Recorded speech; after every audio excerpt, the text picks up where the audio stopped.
Medical সায়েন্সের ইতিহাসে এর চেয়ে ভয়ঙ্কর এবং অবদমিত সত্য আগে কখনো সামনে আসেনি। আপনি এই মুহূর্তে যে বাতাস থেকে অক্সিজেন নিচ্ছেন কিংবা সকালে যে প্লাস্টিকের কাপে কফিটা খেলেন, তার মাধ্যমে এক অদৃশ্য শত্রু আপনার অজান্তেই আপনার মাথার খুলি ভেদ করে মগজের গভীরে বাসা বেঁধেছে।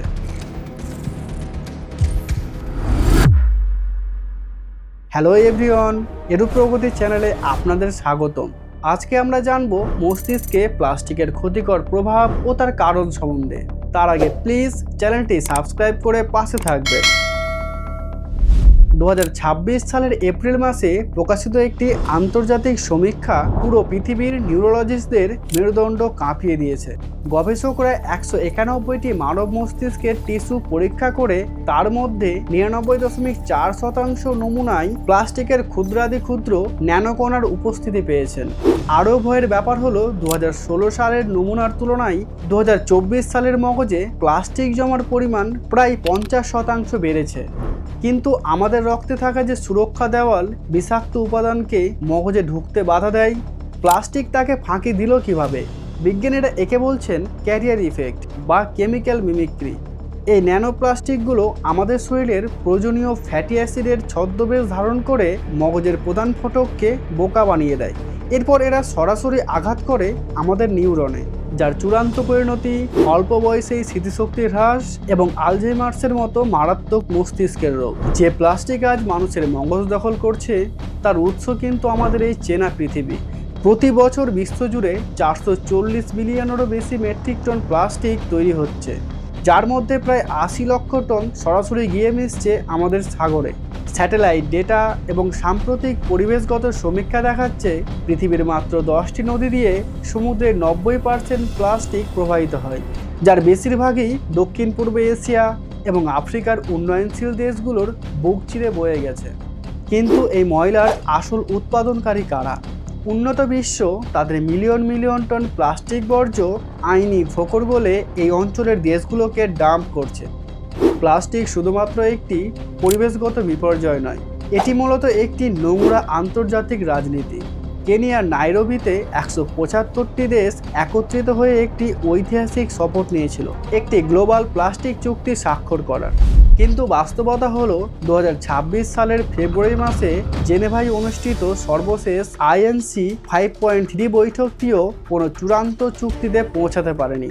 কেন বিশ্ব নেতারা বারবার ব্যর্থ হচ্ছেন? কারণ পর্দার আড়ালে সুতা নাড়াচ্ছে শক্তিশালী অয়েল অ্যান্ড গ্যাস লবিস্টরা।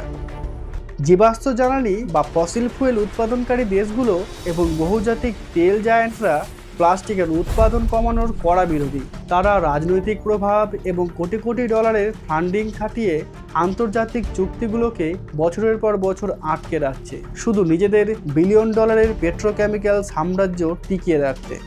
উন্নত বিশ্ব প্লাস্টিক রিসাইকেলিং বা পুনর্ব্যবহারের যে সবুজ স্বপ্ন আমাদের লোগোতে দেখায়, তা মূলত কর্পোরেট দুনিয়ার তৈরি একটি প্রাতিষ্ঠানিক মিথ্যা আশ্বাস।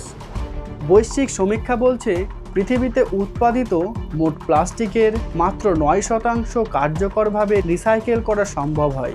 বাকি 91% পুড়িয়ে বাতাস বিষাক্ত করা হয়, নয়তো মাটিতে বছরের পর বছর চাপা পড়ে থাকে। একেই বলে ডমিনো ইফেক্ট। এই বিষাক্ত কেমিক্যাল মাটি থেকে ঘাসে, ঘাস থেকে গবাদি পশুতে এবং অবশেষে মাছ ও মাংসের মাধ্যমে আমাদের ডাইনিং টেবিলে ফিরে আসছে। বিশ্ব স্বাস্থ্য সংস্থা বা WHO এর সমীক্ষা অনুযায়ী একজন গড়পড়তা মানুষ প্রতি সপ্তাহে প্রায় 5 গ্রাম প্লাস্টিক অজান্তে গ্রাস করছে, যা ওজনে একটি আস্ত প্লাস্টিকের ক্রেডিট কার্ডের সমান। রাজনীতিবিদরা হয়তো তাদের চুক্তি করতে এবং লবিস্টদের সামলাতে আরও বছরের পর বছর সময় নেবেন, কিন্তু আমাদের মস্তিষ্ক আর আমাদের এই নীলগ্রহ সেই সময়টুকু আর পাবে না। এই বিষাক্ত চক্র থেকে মুক্তির একমাত্র উপায় প্লাস্টিকের উৎপাদন কমানো এবং আমাদের নিজেদের অভ্যাস বদলানো। পরিবর্তনটা রাষ্ট্র নয়, শুরু করতে হবে আপনার ঘর থেকেই। আজই একবার ব্যবহারযোগ্য প্লাস্টিককে না বলুন এবং পরিবেশকে প্লাস্টিক মুক্ত করুন। ভিডিওটি শেয়ার করে এই অবদমিত সত্যটি সবাইকে জানান, কারণ আপনার একটি শেয়ার হয়তো আরও অনেক মানুষকে সচেতন করতে পারে। এই প্লাস্টিক বিপর্যয়ের উপর আপনার কি মন্তব্য অবশ্যই কমেন্টে জানাবেন। ভিডিওটি ভালো লাগলে লাইক ও অবশ্যই সাবস্ক্রাইব করবেন এই এডু প্রগতি চ্যানেলটিকে। ভালো থাকবেন, ধন্যবাদ।